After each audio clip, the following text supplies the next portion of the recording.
Hey everybody, this is Dominic D'Angelo, WrestleZone.com. Today's date is June 29th, 2021. And I'm happy to have with me here the legendary actor, none other than Henry Winkler. Henry, thank you so much for joining me today to discuss a little pro wrestling of all things. You know, I got to tell you, I just came from practice. And I took Haystacks Calhoun and I threw him off the ropes. Gee, he's a big guy to mess around with, I tell you. He was a big guy, and I want to tell you something. I don't think he showers. No, I think you're right. I've heard horror stories about him, actually. I'm telling you, my nose hairs curled up inside my head. How about this? This shirt is my Father's Day gift from my children. Oh, really? Happy belated Father's Day, by the way. Thank you. Isn't it nice? Yeah, looking slick. I love color. Hey, you know what? I've seen you've been staying busy on Twitter, too, with the fly fishing. My favorite. Nonetheless, dude, you've been catching so many fish. I was like scrolling through and I was like, dude, there's another one. Well, I'll tell you something. The Swan Valley in Idaho is one of the great fisheries of our time. I mean, it's just fantastic. The lodge on the Palisades. And if they don't have room, Jimmy Kimmel has a brand new lodge. Oh, done to the nines. The South Fork. Oh my God, it's great. Holy smokes! Yeah, when did you start going there to do some fly fishing? Well, I've been going to Swan Valley for, I would say, 10 years, maybe 8 years, 8, 9, 10 years, somewhere in there. Oh wow! I'm dyslexic, so they all blend. Yeah. What I remember is the gorgeousness of the place and the fish. Oh my gosh. It like just the scenery, I was seeing the pictures and everything is pretty damn neat too. And here's the great thing. You know, there are people who snorkel and they go under the river and they look to see what is living under the river so they can tie flies to attract the trout. Really? They have seen my laminated Fonzie pictures that I have signed and put in the fish mouth as I send them back home. That's great. Well, what a souvenir for them too. That's wonderful. Yeah, I'm very proud. I'm in nests all over the West. All over. The fish are well aware of you. Well, that's kind of what I wanted to get into too, because how I was, as I was telling you off air, I'm a huge Fonzie fan. As I was in 6th grade when Happy Days was catching heat on Nick at Night and all that stuff. Sure. And so after all that kind of happened, I was just a diehard fan. And so I swear I did not watch Scream until like 5 years ago because I didn't want to see you die in it. I heard rumors of it and I was like, I'm not watching until I'm ready. And it was like until I became like 32. So anyways, so a wrestler named RJ City, who's on Twitter, he tweeted out this movie poster of you as the one and only. And I was like, the one and only. I made the one and only during a hiatus, which means during seasons of Happy Days. I made 2 films. One was Heroes with Sally Field, right, who was amazing, and one with a bunch of wrestlers and Kim Darby called The One and Only, and Gene LaBelle. Yeah, a very famous wrestler and coach and manager taught me. I was going to ask you. We would film during the day for The One and Only with Carl Reiner. The great late Carl Reiner was the director. And then I would have to rehearse in a ring after that. So that was an exhausting movie to make, but fun. How long did the training process take for you, like in the ring with Gene and everything like that? Well, you know what? I trained a few weeks before we started filming. Okay. And then several nights a week during filming so that I was ready for the routine for that particular day of shooting. Yeah. Okay. Yeah. When I was looking at the credits and I was like, all these guys, like these wrestlers that I'm seeing look familiar, they have to be somebody. And sure enough, when I saw Gene LaBelle, I was like, that's it. It's Gene. And then there was also Roddy Piper played that. Yep. You know what is interesting is I made another movie years later called Here Comes the Boom. They're not wrestlers. They were MMA fighters. Yeah, yeah, Well, that's what right. is true about both group of human beings, the wrestlers and the MMA fighters, out of the ring, most of the MMA fighters I met were total, gentle, Zen people who were centered. I mean, they were amazing. And then in the ring, they would eat your heart. Right. They would serve you fried heart. Yeah. It was the transition was amazing. And these guys, Piper and all the guys that I wrestled with, Hmm. were so supportive and so careful, and they took such good care of me so that I would not be hurt, because no matter what, it's a rough and tumble existence. Oh yeah, absolutely. Absolutely. Now, did you suffer any injuries at all during the filming or anything or I anything? did not. My pride was injured if I missed a move. That was but I don't remember a major injury. No. That's great. I just had a lot of fun. When I played a German soldier and I hit him with the helmet. I hit him in the head. But it was crazy. Yeah, and what I thought was so cool too is all the different gimmicks you played. Like you mentioned the German soldier, and then the hypnotist, which is so funny, Henry, because just a couple weeks ago on actual wrestling, like WWE, somebody was hypnotized in the ring, and I was like, I never have seen that ever before. And sure enough, I watched this movie, and you're hypnotizing the elephant, the referee. Dominic, what is true is that in my real life, I would not mind being hypnotized, Yeah, but I cannot be hypnotized. Something in my brain won't let me let go enough to yeah. go under. I know, right? My brain's always, I'm in the same boat. My brain's always moving. I'm just like, oh man, you got to really dig in there to get that, It's true. Where are you right now? What room are you in? So I'm in my office in Pittsburgh, Pennsylvania. In Pittsburgh. Yep. Oh, I heard the Big O just closed. With Um, the great Frankfurter of Pennsylvania was the Big O. And Lydia's Italian. yes, yes. Mm-hmm. Oh my goodness, she would serve you three kinds of pasta, and then the servers would come around with big vats of your pasta of your choice. Yeah, Of yeah. course, yesterday the doctor said, "You'll want to lose that tummy." So pasta is out. Pasta's out. Yeah, you got, especially if you're wrestling. Yeah, really. Those Yeah. guys, I would touch them and there was no body fat. You could literally hurt your finger just by pressing into them.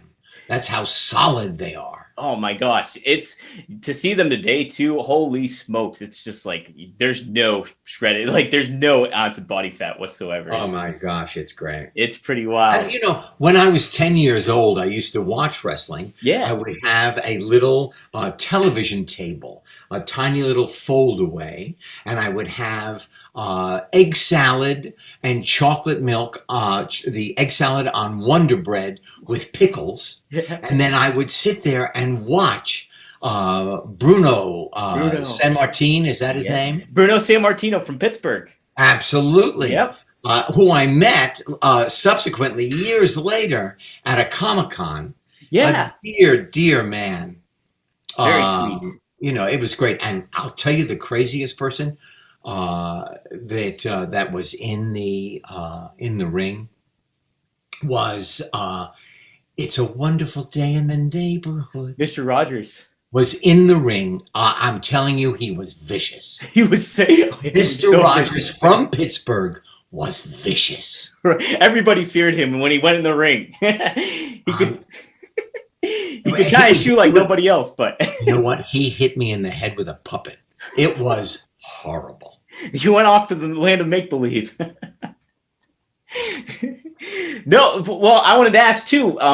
Since Carl Reiner directed it all, was he a wrestling fan too, or was did he? What did he You know incorporate? what? I don't know. Yeah. All I know is that Carl Reiner will never be replaced. Mhm. He was a magician with words and magical with comedy. He just was. 2 months before he died, I got a call to go to his house to take him some of my children's books. Yeah, yeah. He gave me signed some of his coffee table books. And what a man, what a man. He put in so much to the business too. There's so much like that. Oh my gosh. Like he was such an influence. Absolutely. And his group, his bunch of friends, Mel Brooks. Yeah. Mel Brooks, one of the funniest men to ever stand on earth. His birthday was just yesterday too. 85, I think. Wow. Yep. Wow. How about that, huh? Wow. Yeah. No, to your point too, I thought you and him and oh my gosh, Kim Darby and everybody did such a wonderful balance of balancing comedy in the movie as well as like Villages. Yeah, oh my gosh, he was so good. I did another movie with him. Hervé. We were in a movie with about the mafia. Oh yeah. It's called Crazy Joe. And we went to the mattresses, and Hervé was one of the soldiers. That's great.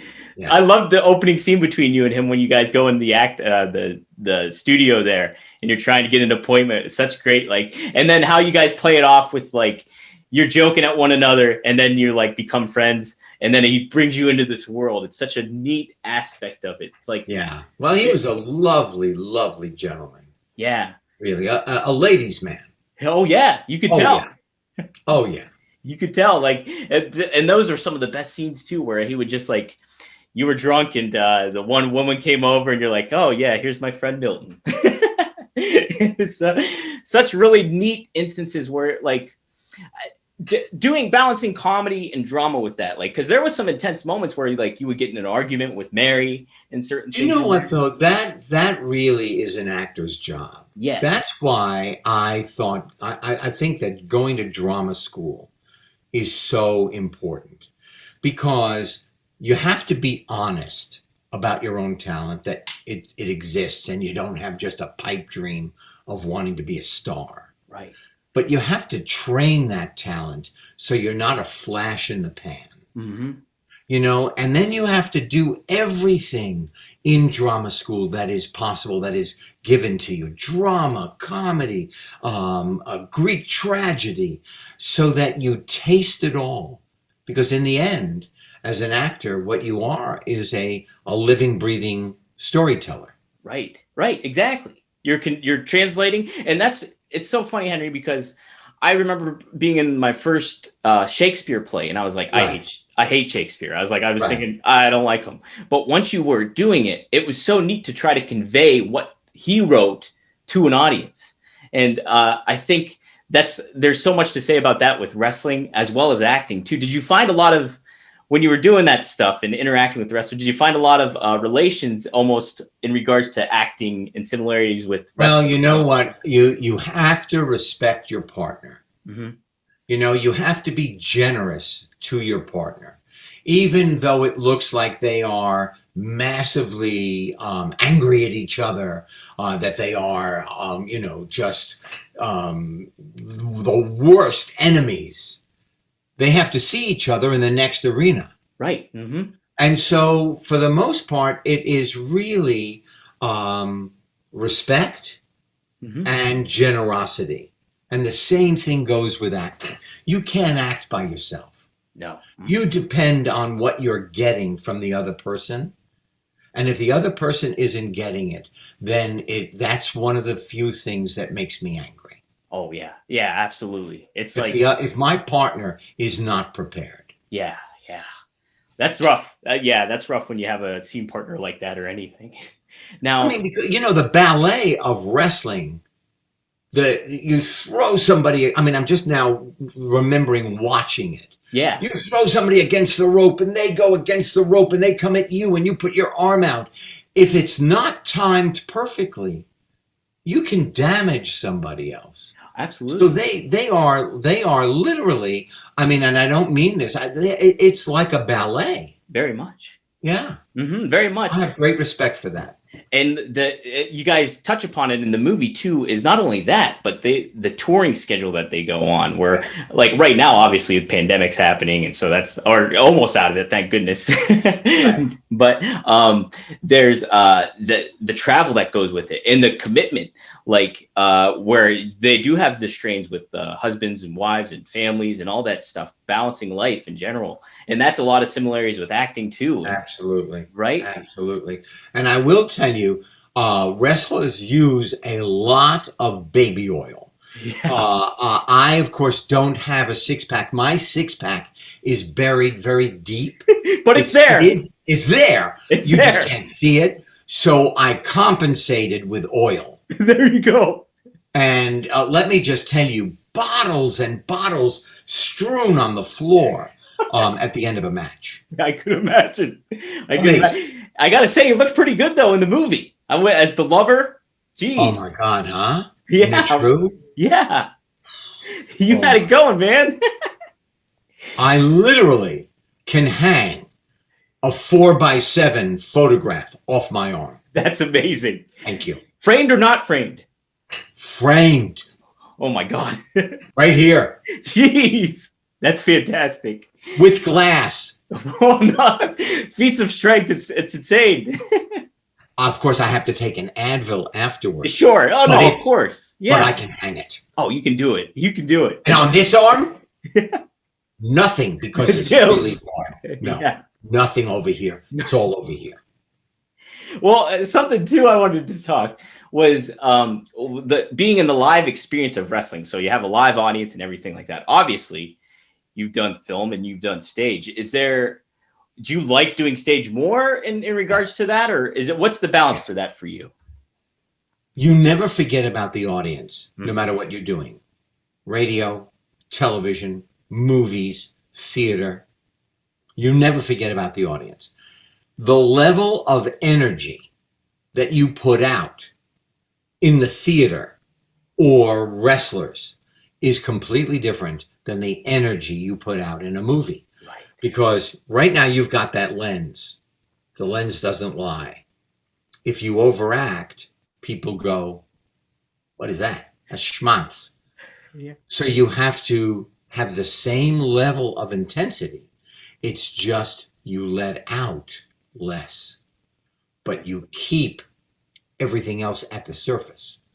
In the theater, I have to play to the clock on the back wall under the balcony.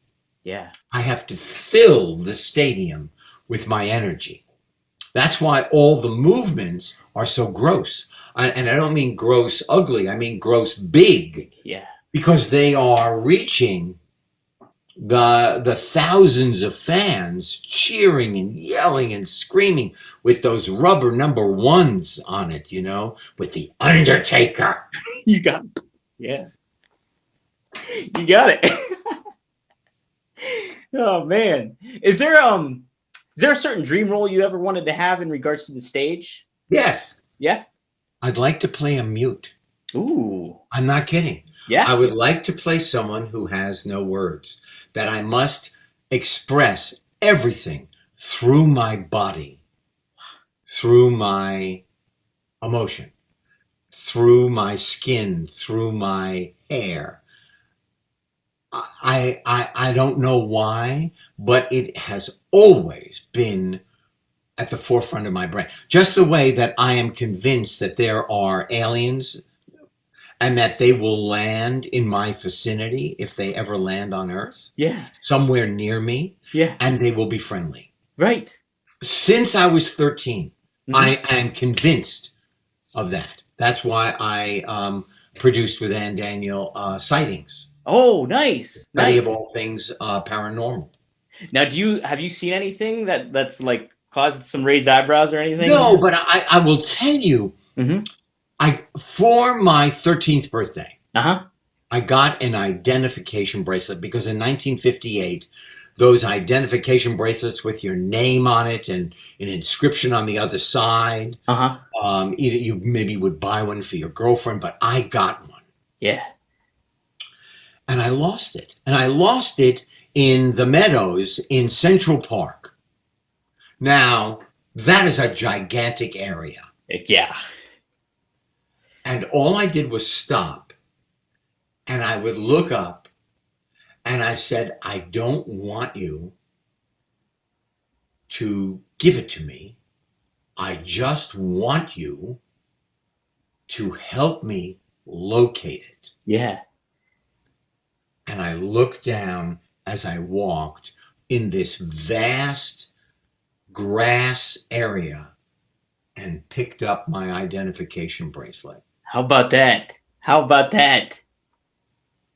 There was a connection, you know. Yeah. Now in theater, one of the first plays I ever did was by a Polish playwright, Grombrowski.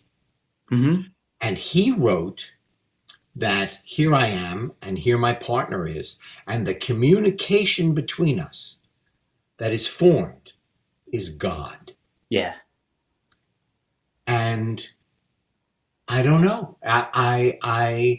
It could be coincidence. I choose to believe that I was being taken care of. Absolutely. I'm in the same boat. Henry. So you mentioned being like wanting to be a mute, which is, I think, is an awesome, like, especially on the stage. How hard would that be challenging? That would be so challenging to do. It would be challenging, but you would have to be centered. Mm-hmm.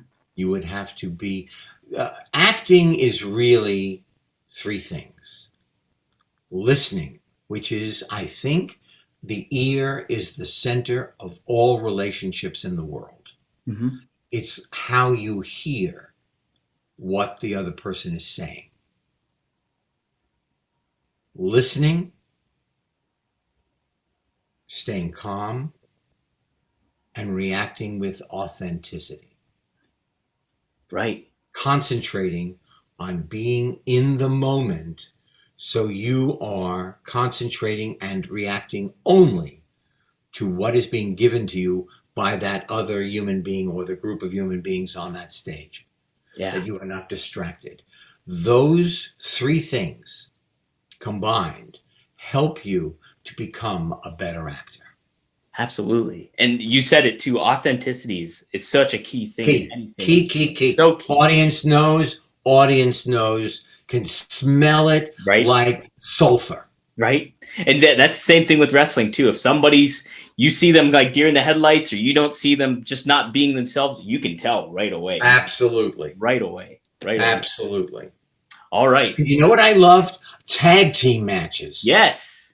I want to say the Kangaroo Twins. Yes. The Kangaroo Brothers. Mm-hmm. Yeah. I think they were, there might have been before my time, but I know who you're talking about. They are before your time. Yeah. They're just barely my time. But I watched them with my egg salad. Yeah. Hey, that's great. Man, how was it? Like, just, you mentioned that just from memory too, what you had and everything like that. What else did you watch on television that was big for you back then? What did I watch? Well, let's see. What was that? Oh, I had a kit, mm-hmm. a box that you got through the mail. Mm-hmm. And it was a plastic kind of like cellophane, but a little thicker. And you put it on your television. And it was called Winky Dink and You. And they gave you 3 crayons. And then they would put dots on their screen, and you would connect the dots with your crayon. They would tell you what color. And then you would make a picture on your screen on that cellophane. What? Winky Dink and You. The Howdy Doody Show. Yeah. What else was big? Oh, The Rifleman. Okay, I've heard of that before. He was great. The Virginian. He was great. Then I found out he was an idiot in real life. What actor was that? I don't remember. Oh, you don't remember? And then the Lone Ranger. Yeah. The Cisco Kid. Yeah. Oh my God, he was an amazing hero with his. I think his sidekick was Sanchez. Yeah. Or Pancho. Tonto. Pancho! Cisco! Oh my God, it was great. Yeah. Loved it. Awesome. And then that's of course when we get off the Zoom, I will remember other people. But right, that's how it goes. those are the shows that I remember. The Lone Ranger, and then the Lone Ranger came to Happy Days, and I have a silver bullet. Do you really? I do. He gave me a silver bullet. I'm telling you, I was how old? 25, 35 at the time, somewhere in there. I was thrilled out of my gourd. Was that the original Lone Ranger too? That was the actual guy? Clayton Moore. Clayton Moore? Okay. That's great. Oh my God. Man. Oh my gosh. Jeez, that's a great thing I love about wrestling too, is it brings you back to, I grew up like 13, around the time I was a Happy Days fan too. I was also, that's when I got into wrestling too. So. And who was big then? So who was big then was like Stone Cold Steve Austin. Met him. Yeah. Oh, have you?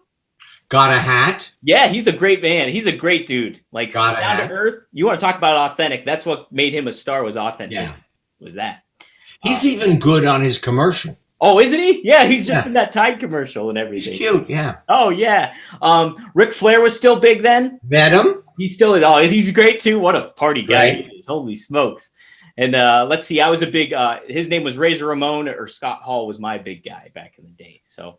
Wow. And my dad was a Bruno Sammartino fan, so Bruno can't be Bruno. You can't Bruno. Yeah.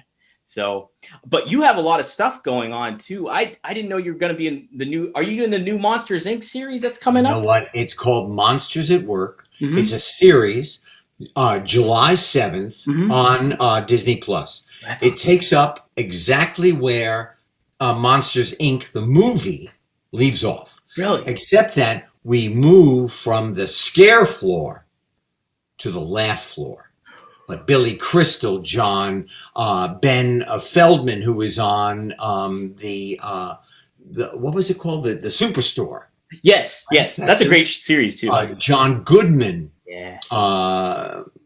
It is so funny for the whole family because they wrote jokes for the parents watching with the children. Yeah. Monsters at Work. And I am the manager of the factory floor, Fritz. Yeah. Nice. I'm definitely going to tune in because I love the balance of that. Well, you know what? I'll tell you something. Honestly, I'm just looking. Nope. I'm looking for a picture of Fritz. Oh, I think I saw it on your Twitter. Huh? I think I saw it on your Twitter. You had a Yeah, here he is. Hi, Fritz. That's great. That's great. Oh, man. He is cuddly, he's funny, and he is totally befuddled. He always forgets the right word. And if he can't think of a sentence, he sings a song. Right? That's the way to do it. I love it. And then in October, yes, the last of the trilogy, Alien Superstar, comes out. There are two. 13-year-old alien has to leave his repressive planet, comes down, lands on the only address they know on Earth, Universal Studios. Really, who is going to talk about a rocket ship on the back lot of a movie studio? And then he gets a job on a sitcom because he's already got the costume. That's coming out in October? The third one comes out in October, Alien Superstar. Awesome. And then I'll let you go with this. I saw on that boat, not only did you have fish, but you had a dog, Emmett. Talk about your dog, Emmett, a little bit. Okay, not my dog. Oh, okay. But a fisherman.